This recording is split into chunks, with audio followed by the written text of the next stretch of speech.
Hey everybody, my name's Glenn Flaherty. Thanks for being here again. And today I want to talk about Monasterium, which is a game that arrived to me relatively recently, although I've been interested in it for about 5 years.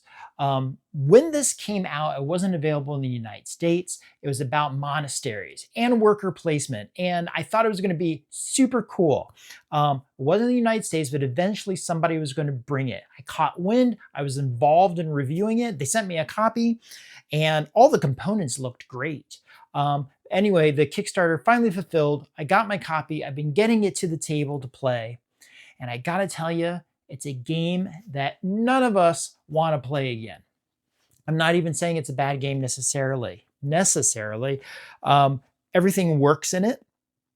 There are decisions to be made, although I will tell you the reason why I don't want to play anymore is that this is a game that wants you to play it the way it wants to be played. You aren't really deciding what you're doing. And that's going to sound crazy because there are a lot of decisions in the game, but this is why I say that. So at the heart of the game, Monasterium is a pattern making game. You are on a big board. You are moving through a line through the center that lets you access these different monasteries. When you go to these different monasteries, you are trying to populate them with your friars essentially, and you're trying to put them in patterns so that you can get tiles. And those tiles are stained glasses. And the stained glasses can give you points when they are like 3 in a row or 3 tall. Also, you're trying to reach these different monasteries because there are going to be endgame scorecards like this. And what this says is that you need to have 3 friars in the red sections of monasteries. This one over here says that you are trying to get friars in 3 different locations in 3 different monasteries and stuff like this. So you're trying to fulfill locations. Now there's other ways to score. They have this thing where it's like the monasteries are made up of 2 parts.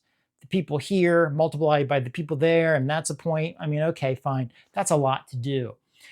But to do any of these actions, to do any of these placements, you need to do things in a certain order. And the primary way you do that is through dice rolls.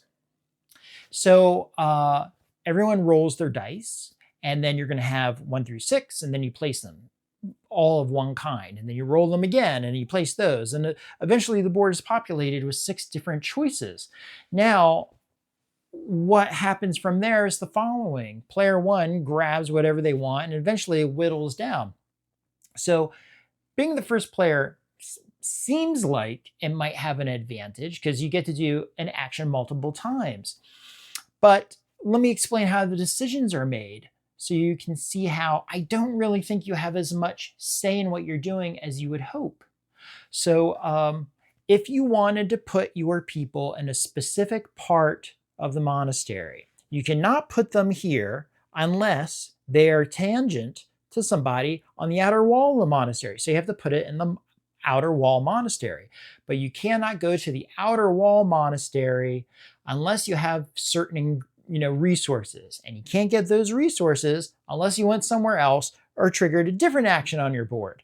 And when you're triggering these actions on the board, all that does is kind of do like resource conversion for placement. And you're placing them down, and inherently they aren't that great. You're probably going to want to get the stained glass, which is the main scoring mechanism from each of the monasteries. And I can show you here a little bit like this one here. This little board is filled up with stained glass tiles that you got from different monasteries on the board. However, to do that, you need to unlock the ability to go get stained glass. And to do that, you need to place your workers. And to do the place worker ability, you need to do the place worker action. So you have to go there first. So there's this long line of things you need to do. And what really decides if you can do it? If the dice is free. Also, every rule in the game has like caveats and exceptions. So I want to put my person in the monastery. the inner sanctum, not the outer wall. But the inner person can only be placed, even though that's what I'm able to get right now with the dice that's available to me. I can't go there until I have someone on the outer wall. Is the ability to do the outer wall available to me yet? No. Okay. And even if I was, when I place it inside, it has to be on a space that's touching in the quadrant where I am. So if somebody else put their person there first, you're screwed. Okay. If you wanted to instead get the stained glass from the monastery, okay, you can do that, except you can only do that once, because when you make this pattern, you can't have two the same stained glass near each other, which means they're artificially forcing you to travel the board, which means you have to take the travel action.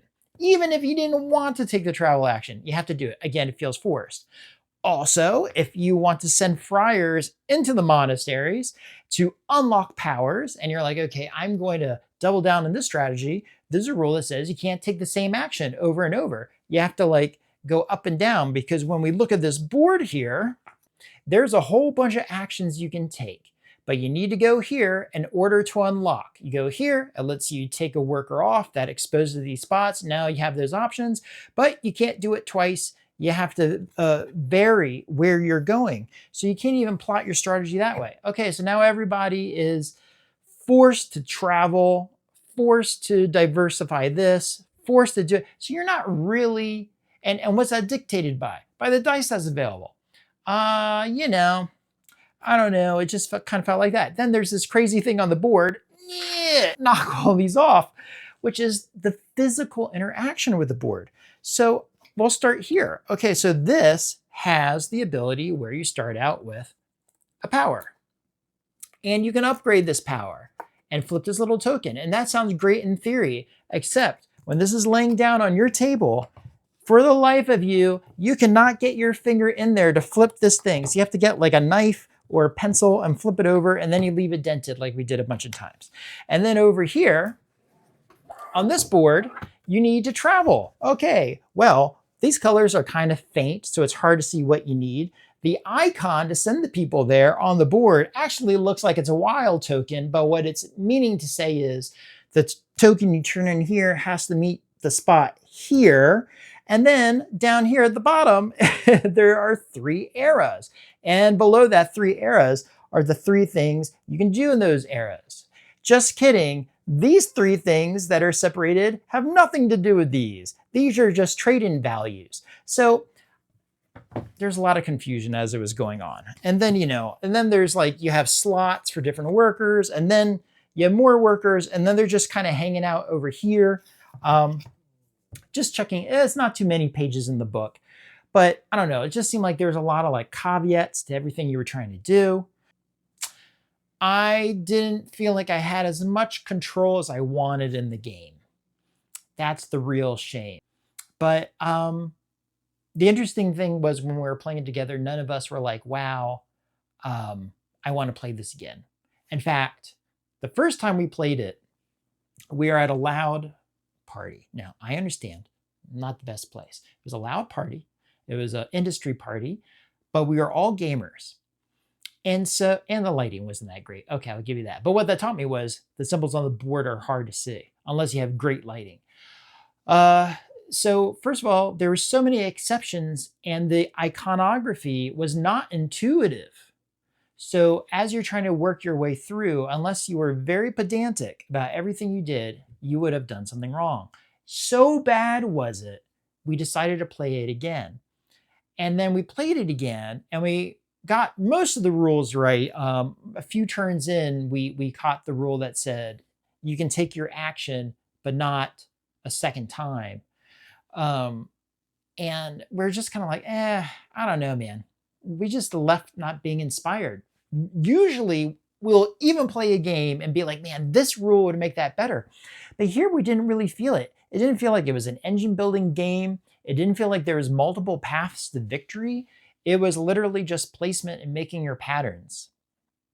And worker placement and name, but the worker placement were really just another currency, it felt like. So anyway, Monasterium, Probably not going to play it again. I mean, it's more complex and better than average. I give it a 6 out of 10. I might play it one more time just to be sure, but I don't know. It's not going to be the same group of people. They don't want to play it. So, okay, Monasterium. Have you played it? Did it feel like it was on the rails to you? And I'm not even sure it's on the rails because you have to pick sub options, but basically the sub option isn't even on the path of what you want to do. You're just hoping it'll pay off down the line. So anyway, all right, until we talk again, be well, happy gaming.